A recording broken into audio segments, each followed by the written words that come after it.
जय श्री कृष्णा। राधे राधे। चॉकलेट मामी से मैं सीमा सिंह आप सभी का स्वागत करती हूँ। आप सभी को देवशयनी एकादशी की ढेरों शुभकामनाएं। ईश्वर करे आपको आपकी एकादशी का संपूर्ण फल प्राप्त हो और आपका एकादशी का व्रत निर्विघ्न पूरा हो। इसी शुभकामना को ध्यान में रखते हुए आज मैं आपके लिए देवशयनी एकादशी की प्रमुख प्रमुख व्रत कथाएं लेकर आई हूँ। आइए देवशयनी एकादशी की पहली कहानी सुनते हैं। एक बार आप भी प्रेम से बोलिए, जय हो लक्ष्मी नारायण भगवान की जय, एकादशी माता की जय, तुलसी माता की जय।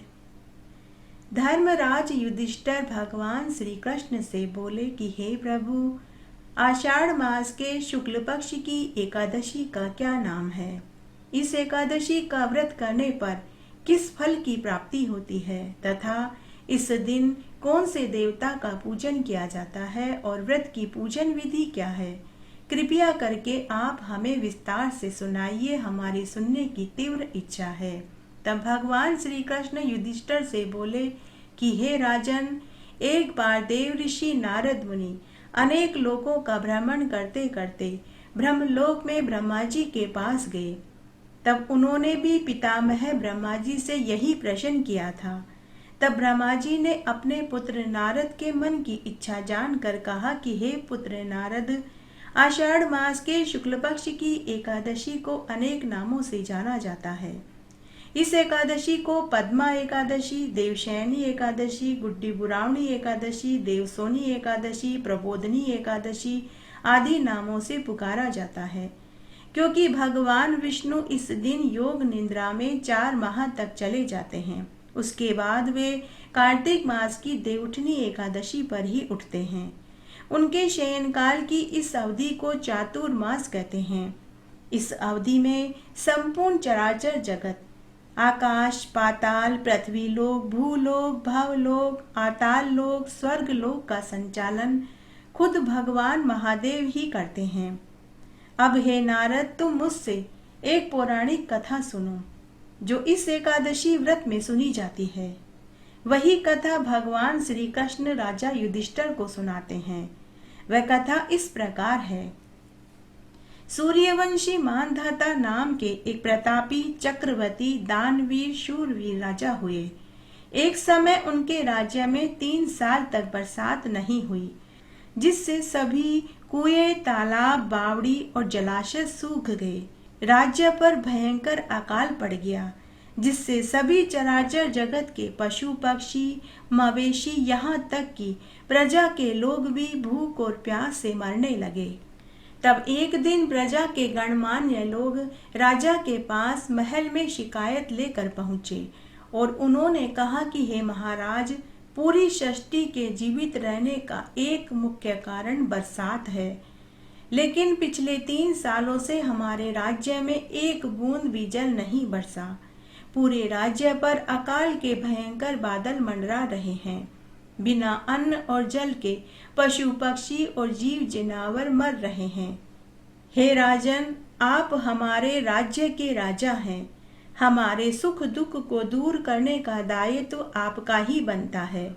अब आप कोई ऐसा उपाय बताइए जिससे कि प्रजा का यह दुख दूर हो सके। प्रजा की बात सुनकर राजा मानधाता बोले कि हे महानुभावों, मैं तुम्हारे दुख से पूर्णतया अवगत हूँ। मैंने इंद्रदेव को खुश करने के लिए अनेक तरह के यज्ञ, हवन, पूजा पाठ बड़े बड़े पंडितों से करवाए। जैसा भी पंडितों और साधु संतों ने मुझसे करने को कहा, मैंने वही उपाय किया। सभी देवी देवता, कुल देवता, जल देवता, वरुण देवता और इंद्र देवता को ठोके, लेकिन सभी उपाय निष्फल हो गए। मुझे लगता है कि मेरे ही पूर्व जन्म के कुछ पाप दोष रहे होंगे, जिसकी सजा तुम्हें मिल रही है। लेकिन मैंने अपने दोषों को जानने का भी बहुत प्रयत्न किया। अनेक ज्योतिषों से अपनी जन्म कुंडली दिखाई, लेकिन मुझे मेरा कोई पाप दोष भी दिखाई नहीं पड़ रहा है। बरसात न होने से तुम्हारे दुख से मैं भी अत्यंत ही दुखी हूँ। हे प्रजागणों, आज मैं शपथ लेता हूँ कि जब तक मैं तुम्हारे दुख को दूर नहीं कर दूंगा, मैं अन्न जल ग्रहण नहीं करूंगा। उसके बाद प्रजा वहां से चली गई। थोड़ी देर बाद राजा अपने कुछ योग्य मंत्रियों और सेवकों को साथ लेकर अनेक ऋषियों के आश्रमों में गए। तब एक दिन राजा घूमते घूमते ब्रह्मा के पुत्र अंगिरा ऋषि के आश्रम में पहुंचे। उस समय अंगिरा ऋषि अपने शिष्यों के साथ बैठे प्रवचन दे रहे थे। राजा ने उन्हें प्रणाम किया और उनके चरणों में दुखी होकर बैठ गए। अंगिरा ऋषि ने राजा से उनकी और उनकी प्रजा की कुशल क्षेम पूछी और आश्रम में आने का प्रयोजन भी पूछा। तब राजा मानधाता बोले कि हे महर्षि, मेरे राज्य पर पिछले 3 वर्षों से जल की एक बूंद तक नहीं बरसी। इंद्र देवता, वरुण देवता और जल देवता हमसे रुष्ट हो गए हैं, जिससे राज्य में सभी कुएं, तालाब, बावड़ी, समुद्र तक सूख चुके हैं। बिना जल के अन्न कहाँ से पैदा हो और बिना अन्न और जल के प्रजा कैसे जीवित रह पाएगी। मेरी प्रजा महान दुख भोग रही है। हे मुनिवर, अब आप ही मेरी प्रजा के कष्ट को दूर करने का कोई उपाय बताइए। तब अंगिरा ऋषि बोले कि हे राजन, सब तिथियों में एकादशी तिथि श्रेष्ठ है। सब देवों में विष्णु भगवान श्रेष्ठ हैं। सभी महीनों में कार्तिक मास फलदायी है। उसी तरह सतयुग सब युगों में श्रेष्ठ है। इसमें धर्म के चारों चरण सम्मिलित हैं, अर्थात इस युग में धर्म की सबसे अधिक उन्नति हुई है। इस युग में तपस्या, यज्ञ, हवन, वेद पढ़ने का अधिकार केवल ब्राह्मणों को ही मिला है। लेकिन तुम्हारे राज्य में एक शूद्र जाति का युवक तपस्या कर रहा है, इसीलिए इंद्रदेव, वरुण देव और जल देवता कुपित हो गए हैं और वे मेघ नहीं बरसा रहे हैं। हे राजन, अगर तुम अपनी प्रजा का भला चाहते हो तो तुम उस शूद्र को मार डालो। ऐसा सुनते ही राजा बोले कि हे मुनिवर, व्रत, उपवास, दान पुण्य और यज्ञ हवन करने का अधिकार तो भगवान ने सबको दिया है, इसलिए मैं जीव हत्या करके ये जघन्य पाप नहीं कर सकता। एक तो वह निरपराध है और दूसरा वह तपस्या कर रहा है। आप कोई दूसरा उपाय बताइए। राजा के वचन सुनकर अंगिरा ऋषि बोले कि हे राजन, तुम सच में राजा कहलाने के योग्य हो। मुझे तुमसे इसी जवाब की आशा थी। हे राजन, तुम्हारे भाग्य से आषाढ़ मास के शुक्ल पक्ष की देवशयनी एकादशी आने वाली है। तुम अपनी प्रजा के साथ इस एकादशी का पूरे विधि विधान से उपवास करो। इस व्रत के प्रभाव से तुम्हारे राज्य में जरूर बरसात होगी। तुम्हारी प्रजा फिर से सुखी हो जाएगी। सभी उपद्रव शांत हो जाएंगे तथा शांति का वातावरण होगा। तब मुनि के वचनों को सुनकर राजा ने उन्हें प्रणाम किया और आज्ञा ली और नगर को वापस लौट आए। तब कुछ समय के बाद आषाढ़ मास की देवशयनी एकादशी आई। तब राजा ने अपनी प्रजा के साथ पूरे विधि विधान से आषाढ़ मास के शुक्ल पक्ष की देवशयनी एकादशी का उपवास किया। भगवान विष्णु और माता लक्ष्मी का पूजन किया। इस व्रत के प्रभाव से राज्य में खूब इंद्र बरसे। सभी कुएं, तालाब, बावड़ी और जलाशय पानी से लबालब भर गए। कुछ ही दिनों में राज्य में चारों ओर फल, फूल, अन्न खेतों में लहलहाने लगे। पूरी प्रजा, जीव जंतु, जनावर, मवेशी सुखी हो गए। कृष्ण भगवान कहते हैं कि हे युधिष्ठिर, इसलिए इस एकादशी का व्रत सबको करना चाहिए। इस व्रत को करने से मनुष्य इस लोक के सुख भोग कर मरने के बाद परलोक में मुक्ति ही पाता है। इस कथा व महात्म्य को पढ़ने और सुनने से मनुष्य के जीवन भर के सारे पाप धुल जाते हैं। तब युधिष्ठिर ने भी अपने भाइयों और पत्नी के साथ भगवान कृष्ण के कथना अनुसार इस व्रत को किया, जिससे वे सभी सुखों को भोग कर मरने के बाद गोलोक को प्राप्त हुए। ब्रह्मा जी नारद मुनि से आगे बोले कि हे नारद, इस व्रत को करने से विष्णु भगवान की प्रीति प्राप्त होती है तथा मरने के बाद मोक्ष पद सुलभ होता है। तब नारद मुनि ने भी पितामह ब्रह्मा जी की बताई विधि से देवशयनी एकादशी का उपवास किया, जिससे उन्हें नारायण भगवान की प्रीति प्राप्त हुई और वे हमेशा भगवान नारायण को ही भजते रहते हैं। नारायण नारायण नारायण। श्रीमन नारायण नारायण नारायण। बोलिए लक्ष्मी नारायण भगवान की जय, तुलसी माता की जय। आइए अब हम एकादशी की दूसरी कहानी सुनते हैं। प्राचीन काल में वेखामस नाम का एक राजा राज्य करता था। उसकी नगरी का नाम सुंदर चंपक नगरी था। राजा के राज्य में चारों वेदों के ज्ञाता ब्राह्मण रहते थे। उनकी नगरी में सभी सुखी थे। राजा अपनी प्रजा का पालन अपने पुत्र के समान ही करते थे। तब एक रात्रि को राजा ने अपने पिता को नरक में पड़े हुए देखा।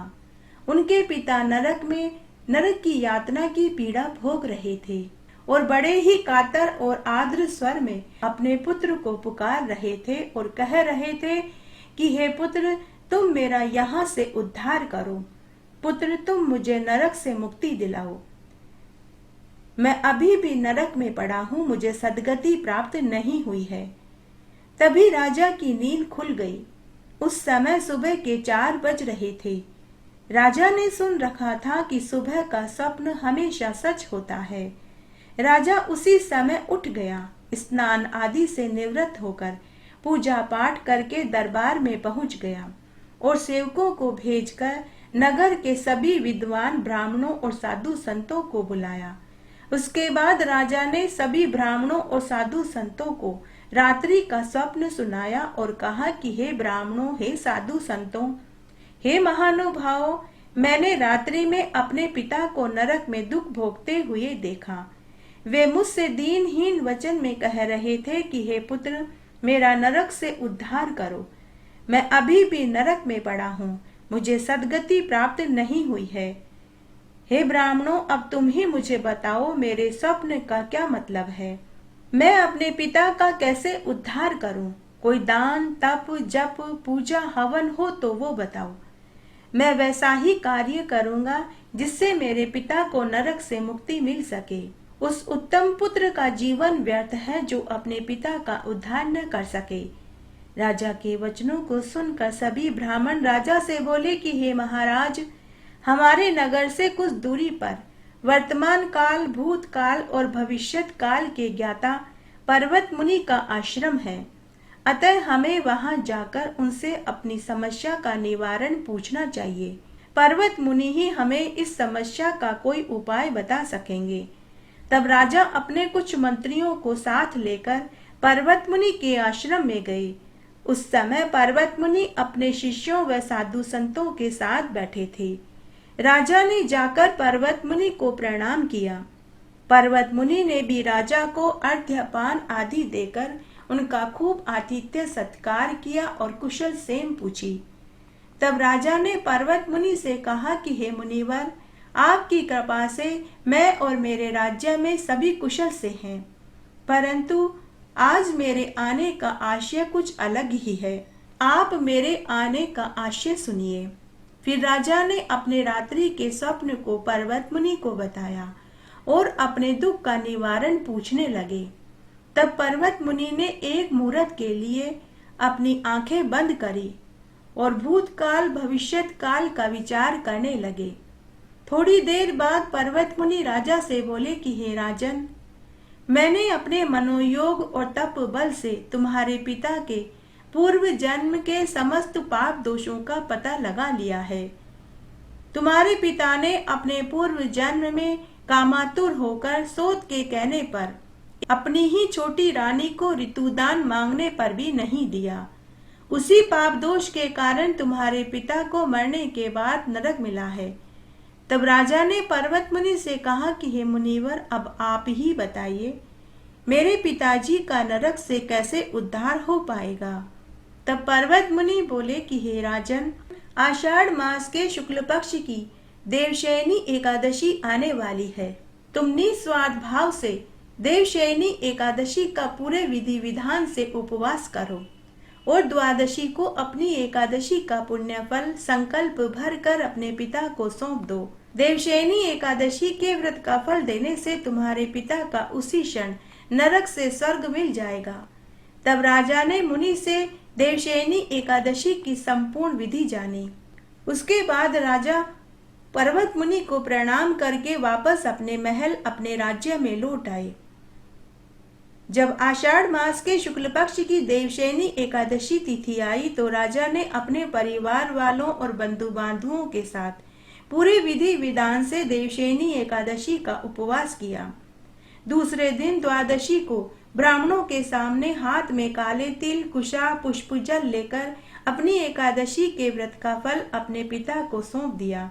उसी क्षण राजा के पिता को नरक से मुक्ति मिल गई और स्वर्ग में जाते समय राजा के पिता ने अपने पुत्र को ढेरों आशीर्वाद दिया और बोले कि हे पुत्र, तेरा सदा ही कल्याण होवे। ऐसा कहकर राजा के पिता स्वर्ग में हमेशा हमेशा के लिए आनंद सुख भोगने के लिए चले गए। इस एकादशी का व्रत करने से मनुष्य के जीवन भर के समस्त पाप धुल जाते हैं और मरने पर स्वर्ग का सुख मिलता है। इस व्रत से बढ़कर मोक्ष को देने वाला और कोई दूसरा उपाय हो ही नहीं सकता। बोलिए लक्ष्मी नारायण भगवान की जय। एकादशी का संपूर्ण फल पाने के लिए इस कहानी को जरूर सुने। कहानी आप पूरी जरूर सुने।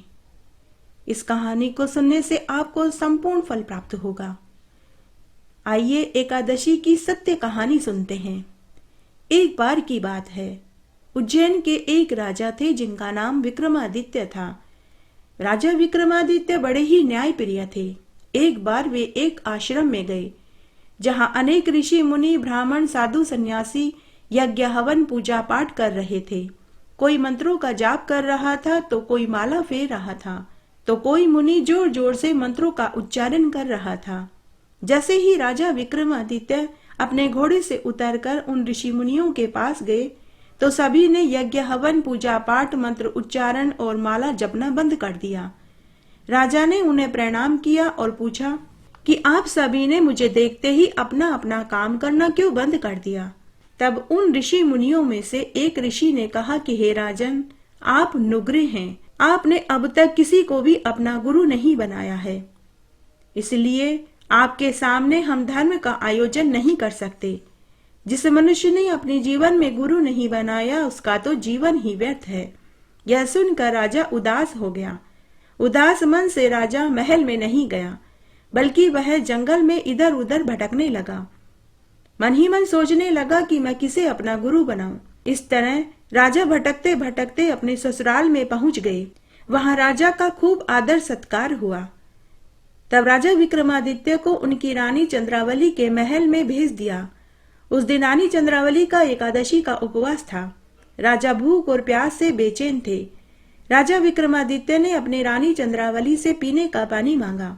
रानी चंद्रावली ने कहा कि महाराज, आज मेरा एकादशी का उपवास है, मैं आपको अपने हाथों से जल नहीं पिलाऊंगी। किसी दासी के हाथ आपके लिए जल मंगवा देती हूँ।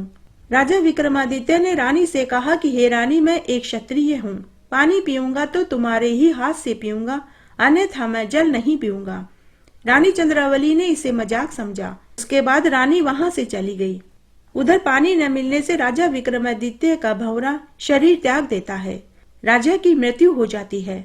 राजा का भंवरा पानी की तलाश में उड़ता उड़ता इधर उधर फिरने लगा। तभी एक ब्राह्मणी ने जल का कलश पानी पीने के लिए उगाड़ा। राजा का भंवरा उस कलश के भीतर चला गया। तभी ब्राह्मणी ने कलश के ढक्कन लगा दिया। राजा विक्रमादित्य का भंवरा कलश के भीतर ही रह गया। सुबह रानी चंद्रावली सोकर उठी तो राजा के पास उन्हें देखने पहुंची। रानी चंद्रावली ने देखा कि राजा मर चुके हैं। राजा को मरा हुआ देखकर रानी चंद्रावली जोर जोर से रोने लगी। रानी का रोना सुनकर उसके माता पिता और भाई उसके पास पहुंचे। रानी चंद्रावली ने अपने माता पिता और भाई को पूरी बात बताई। तब चंद्रावली के पिता ने अपनी बेटी से कहा कि बेटी, तुम्हारी वजह से राजा की मृत्यु हो गई। रानी चंद्रावली ने अपने माता पिता और भाई से कहा कि कल मेरा एकादशी का उपवास था, इसलिए मैंने अपने हाथ से अपने पति को पानी नहीं पिलाया। तब पिता ने कहा कि बेटी, तुझे अग्नि परीक्षा देनी पड़ेगी। तब रानी चंद्रावली के लिए चिता बनाई गई। रानी चंद्रावली को चिता पर बैठाया गया, लेकिन माता एकादशी की कृपा से रानी चंद्रावली का बाल भी बांका नहीं हुआ। वह सकुशल अग्नि परीक्षा देकर बाहर आ गई। उसके बाद राजा विक्रमादित्य का अंतिम संस्कार कर दिया गया। उधर दूसरी तरफ जब ब्राह्मणी ने जल का कलश उघाड़ा तो राजा विक्रमादित्य का भंवरा जल के कलश से बाहर आ गया और वापस अपने शरीर में जाने के लिए महल में पहुंचा, लेकिन वहां उसे खुद का शरीर दिखाई नहीं दिया। तो भंवरा उड़ता उड़ता शमशान घाट में पहुंचा, लेकिन वहां पर राजा विक्रमादित्य का शरीर जलाया जा चुका था। अब राजा विक्रमादित्य का भंवरा बैकुंठ में इधर उधर भटकने लगा। उसके बाद रानी चंद्रावली विधवा का जीवन जीने लगी। रोज सुबह वह 5 स्वर्ण मुद्राओं का दान करने लगी। उसके सतीत्व की वजह से राजा विक्रमादित्य का भंवरा बैकुंठ में पहुंचकर खुद के शरीर को मांगने लगा। अब रोज अर्धरात्रि को सभी देवी देवता राजा विक्रमादित्य को कुछ समय के लिए जीवन दान देने लगे। उधर दूसरी तरफ उसी ब्राह्मणी को जब पता चला कि राजा विक्रमादित्य की विधवा रानी चंद्रावली रोज 5 स्वर्ण मुद्राओं का दान देती है, तो ब्राह्मणी ने अपने पति से कहा कि स्वामी, आप उज्जैन नगरी जाइए और स्वर्ण का दान लेकर आइए ताकि हमारी गरीबी दूर हो जाए। तब ब्राह्मण ने अपनी पत्नी से कहा कि अरे भगवान, उज्जैन नगरी तो बहुत दूर है, पहुंचते पहुंचते ही रात्रि हो जाएगी। लेकिन ब्राह्मणी के जिद के आगे ब्राह्मण की एक न चली, अतः ब्राह्मण को अपनी पत्नी की बात मानना ही पड़ा। ब्राह्मण पैदल पैदल उज्जैन नगरी की ओर चल पड़ा। चलते चलते अंधेरा हो गया, घना जंगल आ गया। तब उसे एक सूखी बावड़ी दिखाई दी और वहीं पर बड़ पीपल का एक सूखा पेड़ भी दिखाई दिया। ब्राह्मण ने वहीं रात्रि विश्राम करने का निश्चय किया। डर और बेचैनी से ब्राह्मण को नींद नहीं आ रही थी। तभी उसने देखा कि जोर जोर से हवाएं चलने लगी, इंद्र बरसने लगे, सूखी बावड़ी जल से पूरी भर गई, सूखा बड़ पीपल का पेड़ भी हरा भरा हो गया। यह देखकर ब्राह्मण डर गया। वह मनी मन सोचने लगा कि जरूर यहाँ भूत प्रेत निवास करते हैं। ब्राह्मण डर के मारे मन में राम राम बोलने लगा। तभी उसे कुछ आवाजें सुनाई दी। उसने देखा कि भगवान पवनदेव और भगवान इंद्रदेव खड़े थे। राजा विक्रमादित्य भी उनके सामने हाथ जोड़कर खड़े थे। ऊपर बैकुंठ से कोटि देवी देवता उनके ऊपर फूलों की बरसात कर रहे थे। भगवान राजा विक्रमादित्य से कह रहे थे कि अगर तुम्हारी पत्नी अपनी एकादशी का पुण्य तुम्हें सौंप दे तो तुम्हें जीवन दान मिल सकता है। ऐसा कहकर सभी देवी देवता अंतर्ध्यान हो गए। ब्राह्मण को यह पूरा स्वप्न लग रहा था। सुबह ब्राह्मण तड़के ही उठकर उज्जैन नगरी में पहुंच गया। उस समय रानी चंद्रावली स्वर्ण का दान दे चुकी थी। जब ब्राह्मण वहां पहुंचा तो एक दासी से कहा कि मुझे रानी चंद्रावली से मिलना है। दासी ने ब्राह्मण से कहा कि आप कल आ जाना, क्योंकि आज का दान तो रानी दे चुकी है। ब्राह्मण ने दासी से कहा कि मुझे दान नहीं चाहिए, मुझे रानी चंद्रावली को संदेश देना है। दासी ने जाकर रानी चंद्रावली से कहा। रानी चंद्रावली ब्राह्मण से मिलने दरवाजे पर आई। तब ब्राह्मण ने रानी चंद्रावली से कहा कि कल रात्रि मैंने आपके पति को देखा था। रानी ने ब्राह्मण से कहा कि अरे ब्राह्मण, स्वर्ण पाने की लालसा में क्यों झूठ बोल रहे हो? मेरे पति को मरे हुए तो बहुत समय हो चुका है। तब ब्राह्मण ने कहा कि अगर मैं आपको आपके पति से मिला दूं तो आप मुझे क्या दोगे? रानी ने कहा कि मैं आपको 1000 स्वर्ण मुद्राएं दूंगी, लेकिन अगर यह झूठ निकला तो मैं तुम्हें फांसी पर चढ़ा दूंगी। तब ब्राह्मण रानी को लेकर उसी जंगल में उसी स्थान पर पहुंचा जहां वापस से बावड़ी सूखी थी और बड़ पीपल का पेड़ भी सूखा हुआ मिला। ब्राह्मण मन ही मन भगवान से विनती करने लगा कि हे ईश्वर, कल रात्रि को जो दृश्य आपने मुझे दिखाया था आज रानी को भी दिखा दीजिए, नहीं तो एक बेकसूर फांसी पर चढ़ा दिया जाएगा। अर्धरात्रि हुई, तभी पवनदेव जोर जोर से हवा चलाने लगे, इंद्रदेव बारिश करने लगे, सूखी बावड़ी जल से भर गई, बड़ पीपल का पेड़ भी हरा भरा हो गया। तभी वहां इंद्रदेव, पवनदेव और राजा विक्रमादित्य भी आए। बैकुंठ से कोटि देवी देवता उनके ऊपर फूलों की बारिश करने लगे। तभी रानी ने सुना भगवान राजा विक्रमादित्य से कह रहे थे कि हे राजन, अगर तुम्हारी रानी चंद्रावली अपनी एकादशी का पुण्य तुम्हें सौंप दे तो तुम्हें शरीर भी मिल जाएगा और जीवन दान भी मिल जाएगा। यह सुनकर रानी चंद्रावली राजा विक्रमादित्य के पांव पकड़ लेती है। भगवान पवनदेव और इंद्रदेव अंतर्ध्यान हो जाते हैं। रानी चंद्रावली राजा विक्रमादित्य से बोली कि हे महाराज, मुझे माफ कर दीजिए, आप महल में चलिए, मैं आपको अपने हाथों से जल पिलाऊंगी, साथ ही स्वादिष्ट व्यंजन भी खिलाऊंगी। राजा ने कहा कि रानी, बहुत देर हो चुकी है, अगर तुम देना ही चाहती हो तो अपनी एकादशी का पुण्य मुझे सौंप दो। तभी रानी चंद्रावली ने अपनी एकादशी का पुण्य राजा को सौंप दिया। उसी समय राजा को शरीर भी मिल गया और जीवन दान भी मिल गया। फिर राजा रानी ने ब्राह्मण को 5000 स्वर्ण मुद्राएं देकर विदा कर दिया। राजा रानी उसी जंगल में एक महल बनाकर दास दासियों नौकर चाकरों के साथ रहने लगे। राजा ने महल में बहुत सुंदर बगीचा बनवाया। समय बीतने लगा। एक बार कैलाश से भगवान शंकर और माता पार्वती जी भ्रमण करते करते मृत्युलोक में राजा के बगीचे में पहुंचे। बगीचे की सुंदरता को देखकर महादेव पार्वती जी अचंभित रह गए। वहां उन्होंने थोड़ी देर विश्राम किया। तभी शंकर भगवान ने माता पार्वती से कहा कि हे पार्वती, यह बगीचा बड़ा ही अप्रतिम अलौकिक है, बस इसमें एक ही चीज की कमी है, इसमें फेफ की जड़ नहीं है। महादेव और पार्वती जी की आवाजें बाग का माली सुन रहा था।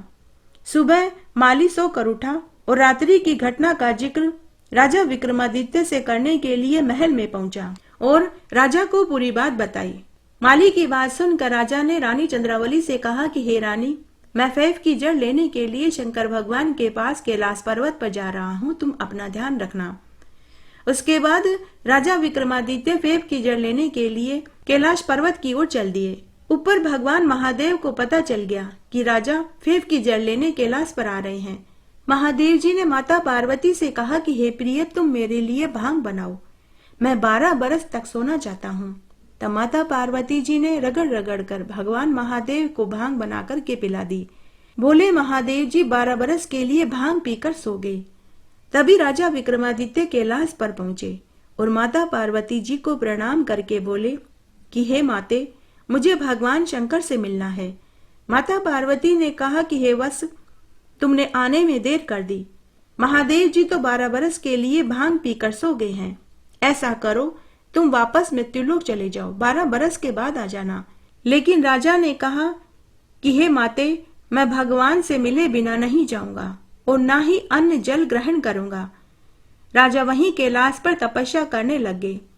भूख और प्यास से बेचैन होकर कुछ बरस तक राजा जीवित रहे। उसके कुछ वर्षों के बाद राजा दोबारा मर गए। 12 बरस बाद भगवान शंकर की नींद खुली तो माता पार्वती जी ने महादेव जी को राजा विक्रमादित्य के आने और मरने का समाचार सुनाया। भगवान शंकर ने कहा कि हे देवी, उसकी लाश को तुमने अब तक कैलाश पर क्यों रख रखा है? यह पावन पवित्र स्थान कैलाश पर उस लाश का क्या काम? माता पार्वती जी ने कहा कि हे प्रभु, उस राजा ने कठोर तप किया था, कई बरस तक वह जीवित रहा। आपसे मिलने की चाह में उसने अन्न जल भी ग्रहण नहीं किया। अब आपको उसे जीवित करना ही होगा। भगवान शंकर ने माता पार्वती जी को बहुत समझाया, लेकिन माता पार्वती जी ने जिद पकड़ ली। तब माता पार्वती जी की जिद के आगे भगवान शंकर को झुकना ही पड़ा। उसके बाद भगवान महादेव ने राजा विक्रमादित्य के मृत शरीर पर संजीवनी जल का छींटा दिया तो राजा विक्रमादित्य जीवित हो गए। राजा ने भगवान शंकर से वचन मांगा। भगवान महादेव भांग के नशे में थे, उन्होंने वचन दे दिया। तब राजा ने भगवान महादेव से फेफ की जड़ मांगी। भगवान महादेव राजा से बोले कि हे राजन, फेफ की जड़ कैलाश पर नहीं है, यह जड़ तो बैकुंठ में राजा बासक के बगीचे में मिलेगी।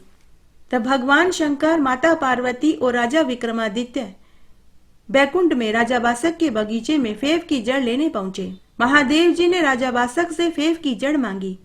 राजा बासक ने महादेव जी से कहा कि हे प्रभु, अगर आप कैलाश के लिए फेफ की जड़ मांगते तो मैं निश्चय आपको दे देता, लेकिन मृत्युलोक के लिए मुझे भगवान ने देने से मना किया है। अगर आप भगवान से अनुमति मांग लाएं तो मैं आपको फेफ की जड़ दे दूंगा। तब भगवान शंकर ने माता पार्वती और राजा विक्रमादित्य को वापस कैलाश पर जाकर इंतजार करने को कहा और खुद भगवान के पास पहुंच गए। जब माता पार्वती जी और राजा विक्रमादित्य पुनः कैलाश पर जा रहे थे तो बीच रास्ते में उन्हें बैकुंठ में भगवान के दूत सोने का महल बनाते हुए मिले। माता पार्वती जी ने दूतों से पूछा कि यह सोने का महल किसके लिए बन रहा है। देवदूतों ने कहा कि हे माते, मृत्युलोक में एक रानी रोज स्वर्ण मुद्राओं का दान करती है, यह महल तो उन्हीं के लिए बन रहा है। यह सुनकर माता पार्वती जी मुस्कुराने लगी, लेकिन राजा विक्रमादित्य को घमंड आ गया। राजा विक्रमादित्य मन ही मन सोचने लगे कि मृत्युलोक में तो मेरी ही रानी चंद्रावली है जो स्वर्ण का दान करती है, इस महल में तो रानी के साथ मैं ही रहूंगा। तभी वह महल भर भरा कर गिर गया।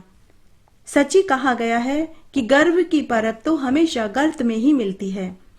उधर भगवान शंकर ने ईश्वर से फेफ की जड़ मांगी, लेकिन ईश्वर ने कहा कि हे प्रभु, अगर मृत्युलोक में फेफ की जड़ पहुंच जाएगी तो वैकुंठ में अनर्थ हो जाएगा। तब भगवान महादेव ईश्वर से बोले कि अगर मैंने फेफ की जड़ नहीं दी तो मेरा वचन टूट जाएगा। अब आप ही बताइए मैं क्या करूं। तब ईश्वर ने भगवान महादेव से कहा कि आप कोई सूखी लकड़ी आले गीले केले के पत्ते में लपेट कर दे दो, इससे वचन भी रह जाएगा और फेफ की जड़ मृत्युलोक में भी नहीं पहुंचेगी। तब शंकर भगवान ने ऐसा ही किया। सूखी लकड़ी को केले के आले गीले पत्ते में लपेटकर राजा विक्रमादित्य को दे दिया और कहा कि हे राजन, तुम इसे ले जाकर मृत्युलोक में ही खोलना। अगर तुमने बीच में ही खोली तो यह फेफ की जड़ नष्ट हो जाएगी। तभी माता पार्वती जी ने अपनी योग शक्ति से पता लगा लिया कि उसमें सूखी लकड़ी है। माता पार्वती जी को राजा विक्रमादित्य पर दया आ गई। तब माता पार्वती जी ने एक अन्य रूप बनाकर आधे रास्ते में ही राजा विक्रमादित्य के पास पहुंच गई और पूछा कि हे राजा, तुम इस पत्ते को खोल कर देखो कि इसमें फेफ की जड़ है या नहीं। राजा विक्रमादित्य माता पार्वती जी से बोले कि हे माते, भगवान ने कहा था कि इसे बीच रास्ते में मत खोलना, नहीं तो यह नष्ट हो जाएगी। तब माता पार्वती बोली कि हे पुत्र, अगर यह नष्ट भी हो जाएगी तो तुम तो अभी कैलाश पर ही हो, भगवान महादेव से और मांग लेना। तब राजा ने केले के पत्ते को खोल कर देखा तो उसमें से सूखी लकड़ी निकली। तब राजा माता पार्वती से बोला कि हे माते, मेरे साथ तो धोखा हुआ है। माता पार्वती ने राजा से कहा कि हे राजन, तुम वापस कैलाश पर पहुंचो, मैं तुम्हें वहीं मिलूंगी। ऐसा कहकर माता पार्वती जी अंतर्ध्यान हो गई। राजा विक्रमादित्य पुनः कैलाश पर पहुंचे और महादेव जी से बोले कि हे प्रभु, आपने मुझे केले के पत्ते में सूखी लकड़ी लपेट कर दी है। महादेव जी ने भी अपने तप से पता लगा लिया कि यह सारा कार्य किसका किया हुआ है। महादेव जी ने माता पार्वती से कहा कि हे प्रिय, आपने ऐसा क्यों किया। माता पार्वती जी हंसकर बोली कि हे प्रभु, अब कुछ नहीं हो सकता, अब आपको इस राजा को फेफ की जड़ देनी ही पड़ेगी। तब महादेव जी ने उस सूखी लकड़ी के ऊपर संजीवनी जल के छींटे दिए और कहा कि हे राजा, तुम इसे ले जाकर अपने बगीचे में लगा देना। राजा ने भगवान महादेव और माता पार्वती जी को प्रणाम किया और वापस मृत्युलोक में अपने महल में आ गए और बगीचे में आकर फेफ की जड़ लगा दी। अब राजा रोज फेफ की जड़ में पानी देने लगे। इससे कुछ ही दिनों में फेफ की जड़ में सुंदर सुंदर फूल उग आए। मृत्युलोक में फेफ की जड़ में फूल उगते ही बैकुंठ में वासना ने पांव पसार लिए। जब ईश्वर को पता चला तो ईश्वर ने दूत भेजकर राजा के बगीचे में से फेफ की जड़ उखाड़ कर लाने का आदेश दे दिया। ईश्वर के दूत राजा विक्रमादित्य के बगीचे में गए और फेफ की जड़ जल्दबाजी में उखाड़ कर ले जाने लगे तो वे पूरी नहीं उखाड़ पाए। दूसरे दिन माली ने देखा तो माली ने राजा से कहा कि महाराज, कोई रात्रि में हमारे बगीचे में आया था और फेफ की जड़ उखाड़ कर ले जाने की कोशिश करी, लेकिन वे पूरी जड़ उखाड़ कर नहीं ले जा पाए। यह सुनते ही राजा बगीचे में पहुंचे। राजा ने बगीचे में फेफ की जड़ में पानी डाला और उसे बचा लिया और 4 पहरेदार उसकी रखवाली के लिए लगा दिए। कुछ ही दिनों में वापस फेफ की जड़ हरी भरी हो गई। वासना पुनः बैकुंठ में चली गई। ईश्वर ने वापस दूतों को आदेश दिया कि पुनः राजा के बगीचे में से फेफ की जड़ उखाड़ कर लाओ। देवदूत विमान में बैठकर मृत्युलोक में राजा के बगीचे में पहुंचे। देवदूत जैसे ही फेफ की जड़ उखाड़ने लगे तो माली और चौकीदारों ने भागकर देवदूतों के विमान को रस्सी से बांध दिया और राजा को बुला लिया। राजा ने देवदूतों से पूरी सच्चाई पूछी। देवदूतों ने राजा को पूरी सच्चाई बता दी। तब राजा ने उन्हें जाने की इजाजत दे दी, लेकिन देव विमान उड़ ही नहीं रहा था। राजा ने देवदूतों से पूछा कि यह विमान क्यों नहीं उड़ रहा। देवदूतों ने राजा से कहा कि हे राजन, तुम्हारे माली और चौकीदारों ने देव विमान के हाथ लगा दिया, इसलिए यह विमान उड़ नहीं रहा। राजा ने कहा कि फिर इसको उड़ाने का कौन सा उपाय है। देवदूतों ने कहा कि हे राजन, अगर आपके राज्य में किसी ने एकादशी का निस्वार्थ भाव से उपवास किया हो, दान पुण्य किए हों, अगर वह देव विमान के हाथ लगा दे तो यह विमान उड़ जाएगा। तब राजा ने देवदूतों से कहा कि मेरी पत्नी चंद्रावली प्रत्येक एकादशी का उपवास करती है और रोज 5 स्वर्ण मुद्राओं का दान करती है। तब रानी चंद्रावली को बुलाया गया। रानी चंद्रावली ने देव विमान को हाथ लगाया, लेकिन देव विमान 7 कदम चलकर फिर से रुक गया।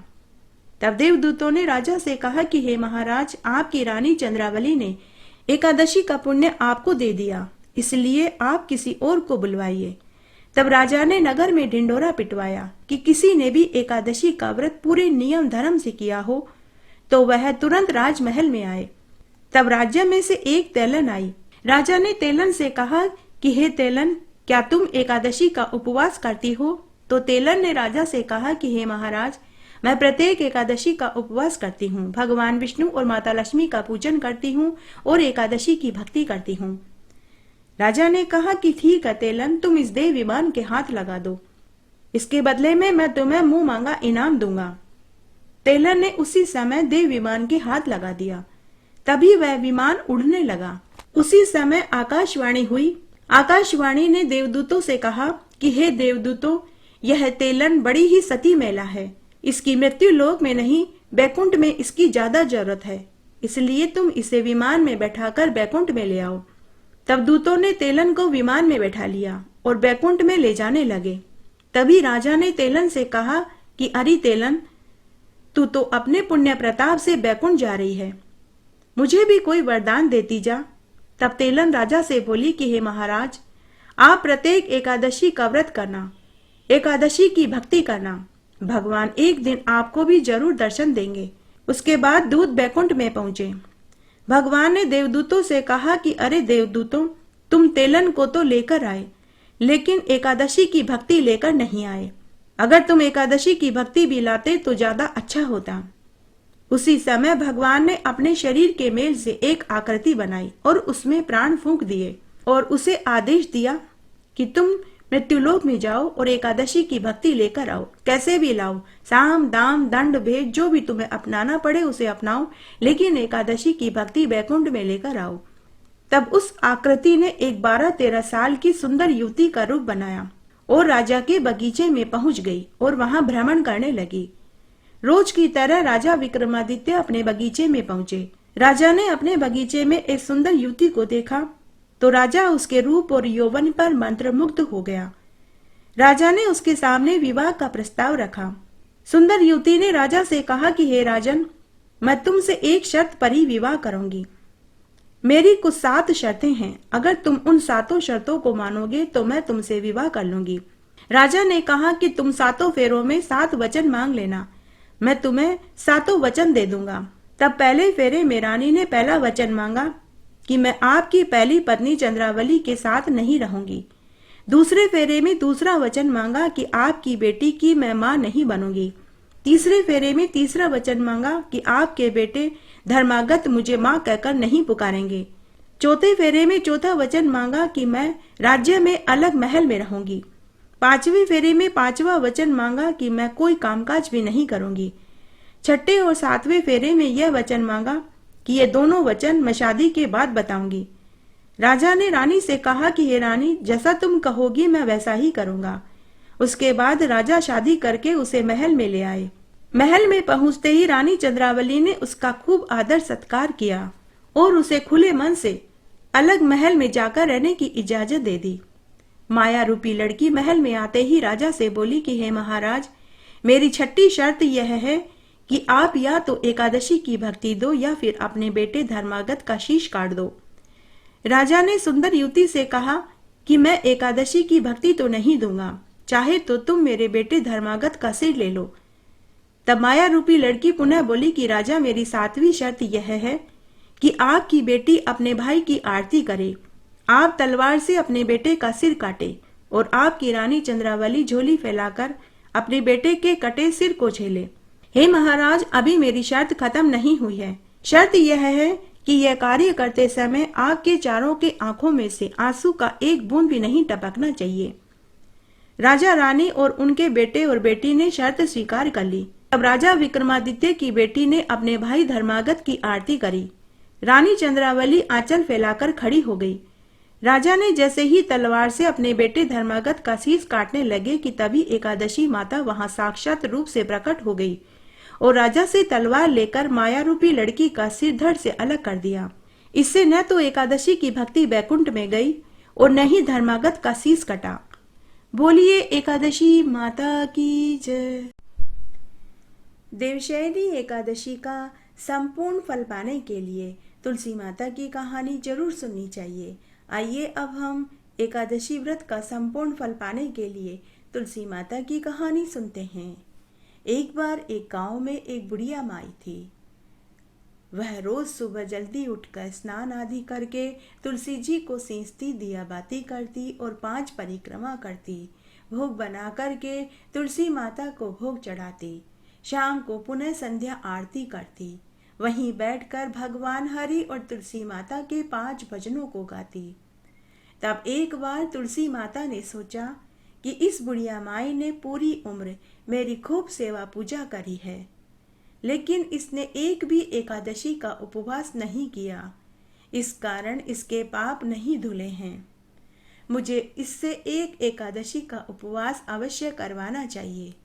तब एक बार की बात है, रोज की तरह बुढ़िया माई सुबह जल्दी उठकर स्नान आदि से निवृत्त होकर तुलसी माता की सेवा पूजा कर रही थी कि तभी तुलसी माता के पौधे में से एक आवाज आई कि अरे बुढ़िया अम्मा, एकादशी का उपवास कर, एकादशी का उपवास कर। आवाज सुनकर बुढ़िया अम्मा डर गई। उसने इधर उधर, ऊपर नीचे, आसपास सब तरफ देखा, लेकिन उसे कोई दिखाई नहीं दिया। तभी तुलसी के पौधे में से फिर आवाज आई कि अरे अम्मा, इधर उधर क्या देखती है? मैं तुलसी माता बोल रही हूँ। तूने मेरी खूब सेवा पूजा करी, पूरी उम्र मेरी पूजा करी, दिया बाती करी, आरती करी और परिक्रमा करी। मेरी पूजा करके तूने पुण्य तो खूब अर्जित कर लिया, लेकिन एक भी एकादशी का उपवास न करने से तेरे पाप नष्ट नहीं हुए हैं। अगर तू चाहती है तेरे सारे पाप धुल जाएं, तुझे भी बेटा, बहू और पोता मिले और मरने के बाद स्वर्ग मिले, तो तू एक एकादशी का उपवास अवश्य कर। बुढ़िया माई तुलसी माता से बोली कि हे तुलसी माता, मैं तो विधवा हूँ, मुझे कहाँ से पुत्र होगा? जो पुत्र नहीं तो बहू कहाँ से आएगी, और बेटा बहू नहीं तो पोते का मुंह कहाँ से देख पाऊंगी? तो तुलसी के पौधे में से फिर आवाज आई कि अरे अम्मा, तू एकादशी की महिमा को जानती ही नहीं है। एकादशी व्रत में इतनी ताकत है कि बंजर जमीन पर फसल उगने लग जाए, अंधे को आंखें, लूले लंगड़े को हाथ पांव मिल जाए, बांझ स्त्री को पुत्र पैदा हो जाए। एक बार तू एकादशी का उपवास करके देख, तुझे इसका चमत्कार देखने को मिलेगा। उसके कुछ दिनों के बाद एकादशी तिथि आई। बुढ़िया अम्मा ने एकादशी का उपवास रखा। विष्णु भगवान, माता लक्ष्मी का पूजन किया। दूसरे दिन व्रत का पारण किया। इस तरह बुढ़िया अम्मा एकादशी का उपवास करने लगी। एकादशी का उपवास करते करते एक बार पुत्रदा एकादशी के दिन उसे व्रत का चमत्कार देखने को मिला। बुढ़िया अम्मा ने उस दिन भी एकादशी का उपवास रखा। उस दिन वह बैठी बैठी मन में सोचने लगी कि मैं एकादशी का उपवास करने लग गई हूँ, परंतु कब मेरी 24 एकादशी पूरी होगी, कब मुझे बेटे का मुंह देखने को मिलेगा, कब मेरे बहू आएगी, कब मैं पोते का मुंह देख पाऊंगी। तब संध्या के समय बुढ़िया अम्मा तुलसी के पौधे की पूजा कर रही थी, घी का दीपक जला रही थी, आरती कर रही थी। तब उसने तुलसी माता से प्रार्थना करी कि हे तुलसी माता, मेरे मन की मुराद पूरी करिए। मेरे जीवन की डोर तो बहुत छोटी सी है, न जाने कब टूट जाए। मैं मरने से पहले बेटा, बहू और पोते का मुंह देखना चाहती हूँ। कि तभी तुलसी के पौधे में से आवाज आई, अरे अम्मा, जो अगर तेरे पुत्र होता तो तू उसका क्या नाम रखती, और पोता होता तो क्या नाम रखती? तो बुढ़िया अम्मा हाथ जोड़कर तुलसी माता से बोली कि हे तुलसी माता, अगर मेरे बेटा होता तो मैं उसका नाम पुरुषोत्तम रखती, और पोता होता तो उसका नाम कन्हैया रखती। तो तुलसी के पौधे में से फिर आवाज आई कि अम्मा, फिर देर किस बात की है, तू आवाज लगाकर तो देख। बुढ़िया अम्मा ने बड़े ही भोले मन से पुरुषोत्तम बेटा, कन्हैया बेटा आवाज लगाई। तभी बुढ़िया अम्मा को घर के बाहर से बेटा, बहू और बहू की गोद में गोल मटोल सुंदर सा पोता और बेटा बहू गठजोड़े के साथ आते हुए दिखाई दिए। बुढ़िया अम्मा कभी तुलसी के पौधे को ढोक लगाती, तो कभी बेटा बहू और पोते को देखती, तो कभी एकादशी माता की जय, एकादशी माता की जय बोलती। हे तुलसी माता, हे एकादशी माता, जैसे आपने बुढ़िया अम्मा को तुलसी पौधे को सींचने और एकादशी का व्रत करने का फल दिया, वैसे सबको देना। कहानी कहने वाले को, सुनने वाले को और हुक्कारा भरने वाले को। बोलिए तुलसी माता की जय, एकादशी माता की जय, लक्ष्मी नारायण भगवान की जय। इस तरह आज हमने देवशयनी एकादशी की प्रमुख प्रमुख व्रत कथाएं सुनी।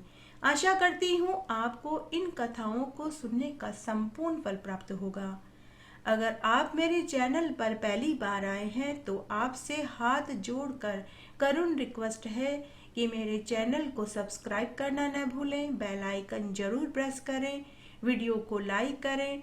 अगर कथा अच्छी लगे तो जय हो एकादशी माता की जरूर लिखें। मेरे साथ बने रहने के लिए आपका धन्यवाद। आगे आने वाली कथा कहानी के लिए भी आप इसी तरह मेरे साथ बने रहें। धन्यवाद।